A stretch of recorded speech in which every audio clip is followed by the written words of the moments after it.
Hi everyone, prelims എക്സാമിന് വേണ്ടിയിട്ടുള്ള 65ാമത്തെ ക്ലാസ്സിലേക്ക് സ്വാഗതം.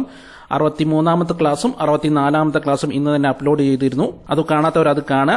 അത് വെബ്സൈറ്റിൽ പോയിട്ട് പ്രാക്ടീസ് ചെയ്യുക. പ്രാക്ടീസ് ചെയ്യാനുള്ള ലിങ്ക് താഴെ കൊടുത്തിട്ടുണ്ട്. ആ ലിങ്കിൽ പോയിട്ട് നിങ്ങൾ പ്രാക്ടീസ് ചെയ്യുക. ഓക്കെ, ഇത് 65ാമത്തെ വീഡിയോ ആണ്. ഇനി ഒരു വീഡിയോ കൂടെ ഉണ്ട്. 66ാമത്തെ വീഡിയോ ഇന്ന് തന്നെ ഇടും. ഇന്നത്തോടുകൂടി നമ്മൾ കേരള എന്ന് പറയുന്ന ഭാഗം തീർക്കും. നാളെ മുതൽ നമ്മൾ കറണ്ട് അഫയേഴ്സ് തുടങ്ങുകയാണ്. അപ്പോൾ ഇന്നത്തെ ഫസ്റ്റ് ക്വസ്റ്റ്യൻ നോക്കാം. കേരളത്തിലെ കായലുകളുടെ എണ്ണം. കേരളത്തിലെ കായലുകളുടെ എണ്ണം 34 കായലുകളാണ് കേരളത്തിലുള്ളത്. അപ്പൊ കേരളത്തിലെ കായലുകളുടെ എണ്ണം 34. രണ്ടാമത്തെ ക്വസ്റ്റ്യൻ, കേരളത്തിൽ കടലുമായി നേരിട്ട് ബന്ധമുള്ള കായലുകളുടെ എണ്ണം. കേരളത്തിൽ കടലുമായി നേരിട്ട് ബന്ധമുള്ള കായലുകളുടെ എണ്ണം. ടോട്ടല് 34 കായലുകളാണുള്ളത്. അതിൽ കടലുമായി നേരിട്ട് ബന്ധമുള്ളത് 27 എണ്ണത്തിനാണ്. ഓക്കെ, അപ്പൊ 27 ആണ് ആൻസർ. കേരളത്തിൽ കടലുമായി നേരിട്ട് ബന്ധമുള്ള കായലുകളുടെ എണ്ണം 27. ലഗൂണുകളുടെ നാട് എന്നറിയപ്പെടുന്ന സംസ്ഥാനം. ലഗൂണുകളുടെ നാട് എന്നറിയപ്പെടുന്ന സംസ്ഥാനം കേരളമാണ്. കേരളമാണ് ലഗൂണുകളുടെ നാട് എന്ന് അറിയപ്പെടുന്നത്. വേമ്പനാട് കായലിന്റെ നീളം. വേമ്പനാട് കായലിന്റെ നീളം എത്ര? 96 കിലോമീറ്റർ ആണ്. ഏറ്റവും വലിയ കായലാണ് വേമ്പനാട് കായൽ. അതിന്റെ നീളം 96 കിലോമീറ്റർ ആണ്. കുട്ടനാട്ടിൽ പുന്നമടക്കായൽ എന്നറിയപ്പെടുന്നത് ഏത്? കുട്ടനാട്ടിൽ പുന്നമടക്കായൽ എന്നറിയപ്പെടുന്നത് വേമ്പനാട്ട് കായലാണ്. വേമ്പനാട്ട് കായലാണ് കുട്ടനാട്ടിൽ പുന്നമടക്കായൽ എന്ന് അറിയപ്പെടുന്നത്. 6. കൊച്ചി കായൽ എന്നറിയപ്പെടുന്ന കായൽ.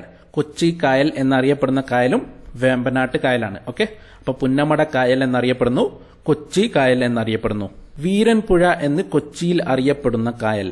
വീരൻപുഴ എന്ന് കൊച്ചിയിൽ അറിയപ്പെടുന്ന കായലും ഏതാണ്? വേമ്പനാട്ട് കായലാണ്. വേമ്പനാട്ട് കായലാണ് വീരൻപുഴ എന്ന് അറിയപ്പെടുന്നത്. അപ്പൊ എന്തൊക്കെയാണ് പറഞ്ഞത്? ആദ്യം നമ്മൾ പറഞ്ഞു പുന്നമടക്കായൽ, പിന്നെ പറഞ്ഞു കൊച്ചി കായൽ, അതുപോലെ തന്നെ വീരൻപുഴ എന്നറിയപ്പെടുന്നതും വേമ്പനാട്ട് കായലാണ്. 8ാമത്തെ ക്വസ്റ്റ്യൻ, നെഹ്റു ട്രോഫി വള്ളംകളി നടക്കുന്ന കായൽ. നെഹ്റു ട്രോഫി വള്ളംകളി നടക്കുന്ന കായൽ പുന്നമടക്കായലാണ്. ഓക്കെ, പുന്നമടക്കായലാണ് നെഹ്റു ട്രോഫി വള്ളംകളി നടക്കുന്നത്. ആശ്രാമം കായൽ എന്നറിയപ്പെടുന്ന കേരളത്തിലെ കായൽ. ആശ്രാമം കായൽ എന്നറിയപ്പെടുന്ന കേരളത്തിലെ കായലാണ് അഷ്ടമുടിക്കായൽ. അഷ്ടമുടിക്കായലാണ് ആശ്രാമം കായൽ എന്ന് അറിയപ്പെടുന്നത്. ആശ്രാമം കായൽ എന്നറിയപ്പെടുന്നത് അഷ്ടമുടിക്കായലാണ്. 10ാമത്തെ ക്വസ്റ്റ്യൻ, ആലപ്പുഴ ജില്ലയിലെ കൈതപ്പുഴ കായൽ ഏത് കായലിന്റെ ഭാഗമാണ്? ആലപ്പുഴ ജില്ലയിലെ കൈതപ്പുഴ കായൽ ഏത് കായലിന്റെ ഭാഗമാണ്? വേമ്പനാട്ട് കായലിന്റെ ഭാഗമാണ് കൈതപ്പുഴ കായൽ. ഓക്കെ, കൈതപ്പുഴ കായൽ എന്ന് പറയുന്നത് വേമ്പനാട്ട് കായലിന്റെ ഭാഗമാണ്. വൈക്കം ക്ഷേത്രം സ്ഥിതി ചെയ്യുന്ന കായൽ തീരം. വൈക്കം ക്ഷേത്രം സ്ഥിതി ചെയ്യുന്ന കായൽ തീരം ഏത്? വേമ്പനാട്ടാണ്. വേമ്പനാട്ട് കായൽ തീരത്താണ് വൈക്കം ക്ഷേത്രം സ്ഥിതി ചെയ്യുന്നത്. വേമ്പനാട്ട് കായൽ തീരത്താണ് വൈക്കം ക്ഷേത്രം സ്ഥിതി ചെയ്യുന്നത്. 12. Gateway to the backwater of Kerala എന്നറിയപ്പെടുന്ന കായൽ. Gateway to the backwater of Kerala എന്നറിയപ്പെടുന്ന കായൽ അഷ്ടമുടിക്കായലാണ്.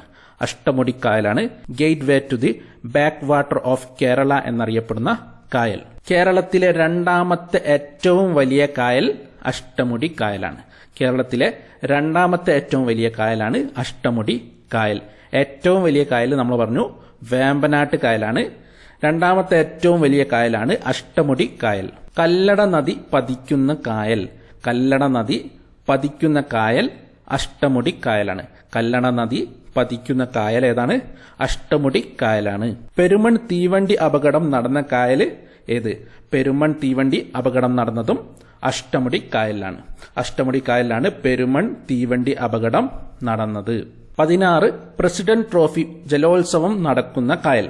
പ്രസിഡന്റ് ട്രോഫി ജലോത്സവം നടക്കുന്ന കായൽ അഷ്ടമുടി കായലാണ്. നേരത്തെ പറഞ്ഞു നെഹ്റു ട്രോഫി നടക്കുന്നത് പുന്നമട കായലിലാണെന്ന് പറഞ്ഞു. ഇവിടെ പ്രസിഡന്റ് ട്രോഫി ജലോത്സവം നടക്കുന്ന കായൽ അഷ്ടമുടി കായലാണ്. കേരളത്തിലെ ഏറ്റവും വലിയ ശുദ്ധജല തടാകമാണ് ശാസ്താംകോട്ട കായൽ. ഓക്കെ, കേരളത്തിലെ ഏറ്റവും വലിയ ശുദ്ധജല തടാകം ശാസ്താംകോട്ടയാണ്. 18. കായലുകളുടെ രാജ്ഞി എന്നറിയപ്പെടുന്നത് ഏത്? കായലുകളുടെ രാജ്ഞി എന്നറിയപ്പെടുന്നത് ശാസ്താംകോട്ട കായലാണ്. ശാസ്താംകോട്ട കായലാണ് കായലുകളുടെ രാജ്ഞി എന്നറിയപ്പെടുന്നത്. ഇംഗ്ലീഷ് അക്ഷരമാലയിലെ F ആകൃതിയിലുള്ള കായൽ. നമ്മൾ പറഞ്ഞു ഏറ്റവും വലിയ ശുദ്ധജല തടാകം ഏതാണ്? ശാസ്താംകോട്ടയാണെന്ന് പറഞ്ഞു. അപ്പോൾ ശുദ്ധ എന്ന് പറയുമ്പോൾ നമ്മൾ ഫ്രഷ് എന്ന് ഓർത്ത് വെച്ചാൽ മതി.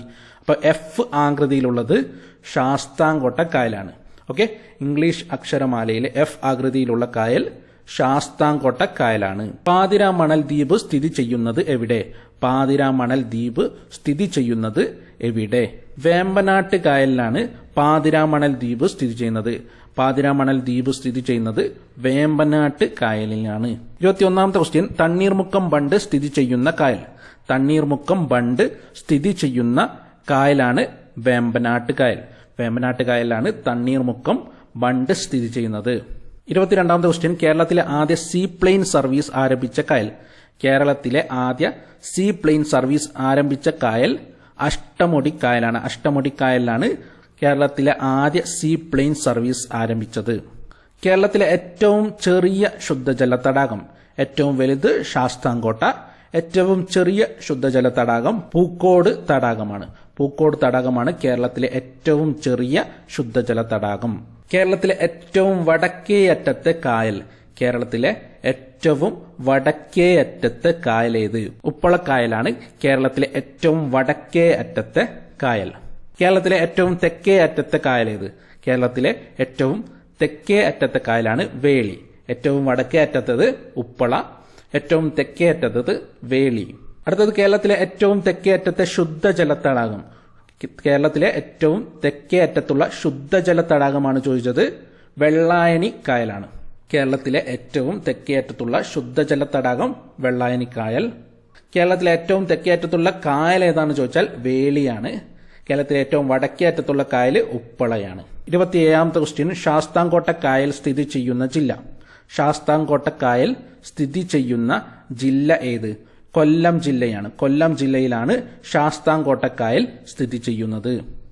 28 അഷ്ടമുടി കായൽ സ്ഥിതി ചെയ്യുന്ന ജില്ല. അഷ്ടമുടി കായലും സ്ഥിതി ചെയ്യുന്നത് കൊല്ലം ജില്ലയിലാണ്. ശാസ്താംകോട്ട കായൽ, അഷ്ടമുടി കായൽ എന്നിവ സ്ഥിതി ചെയ്യുന്നത് കൊല്ലം ജില്ലയിലാണ്. 29 പൂക്കോട് തടാകം സ്ഥിതി ചെയ്യുന്ന ജില്ല. പൂക്കോട് തടാകം സ്ഥിതി ചെയ്യുന്നത് വയനാട് ജില്ലയിലാണ്. പൂക്കോട് തടാകം വയനാട് ജില്ലയിലാണ് സ്ഥിതി ചെയ്യുന്നത്. താഴെ പറയുന്നവയിൽ ശുദ്ധജല തടാകം അല്ലാത്തത് ഏത്? താഴെ പറയുന്നവയിൽ ശുദ്ധജല തടാകം അല്ലാത്തത് ഏത്? ഏതൊക്കെയാണ് കൊടുത്തത്? പൂക്കോട് തടാകം, വെള്ളായണിക്കായൽ, ശാസ്താംകോട്ടക്കായൽ, ഉപ്പളക്കായൽ. ഇതിൽ ആൻസർ ഏതാണ്? ഉപ്പളക്കായലാണ്. ഉപ്പളക്കായൽ ഒഴിച്ച് ബാക്കി മൂന്നും ശുദ്ധജല തടാകങ്ങളാണ്. പൂക്കോട് തടാകം ഏറ്റവും ചെറിയ ശുദ്ധജല തടാകമാണ്. ശാസ്താംകോട്ട എന്ന് പറയുന്നത് ഏറ്റവും വലിയ ശുദ്ധജല തടാകമാണ്. അതുപോലെ ഏറ്റവും തെക്കേ അറ്റത്ത് സ്ഥിതി ചെയ്യുന്ന ശുദ്ധജല തടാകമാണ് വെള്ളായണിക്കായൽ. ആൻസർ ഇവിടെ വരുന്നത് ഉപ്പളക്കായലാണ്. ശാസ്താംകോട്ട കായലിനെ റാംസാർ പട്ടികയിൽ ഉൾപ്പെടുത്തിയ വർഷം. ശാസ്താംകോട്ട കായലിനെ റാംസാർ പട്ടികയിൽ ഉൾപ്പെടുത്തിയ വർഷം 2002. 2002ലാണ് ശാസ്താംകോട്ട കായൽ റാംസാർ പട്ടികയിൽ ഉൾപ്പെട്ടത്. റാംസാർ പട്ടികയിൽ ശാസ്താംകോട്ട കായൽ ഉൾപ്പെട്ടത് 2002ലാണ്. അഷ്ടമുടിക്കായലിനെ റാംസാർ പട്ടികയിൽ ഉൾപ്പെടുത്തിയ വർഷം. അഷ്ടമുടിക്കായലിനെ റാംസാർ പട്ടികയിൽ ഉൾപ്പെടുത്തിയതും 2002ലാണ്. ഓക്കെ, ശാസ്താംകോട്ട കായലിനെയും അതുപോലെ തന്നെ അഷ്ടമുടിക്കായലിനെയും റാംസാർ പട്ടികയിൽ ഉൾപ്പെടുത്തിയത് 2002ലാണ്. അപ്പോൾ ഇത്രയും ക്വസ്റ്റ്യൻസ് ആണ് ഈ വീഡിയോയിൽ പഠിക്കാനുള്ളത്. ബാക്കി ക്വസ്റ്റ്യൻസ് നമുക്ക് നെക്സ്റ്റ് വീഡിയോയിൽ ഇടാം. നെക്സ്റ്റ് വീഡിയോ ഇന്ന് തന്നെ ഇടും. ഓക്കെ, അപ്പോൾ നെക്സ്റ്റ് വീഡിയോയിൽ കാണാം. താങ്ക്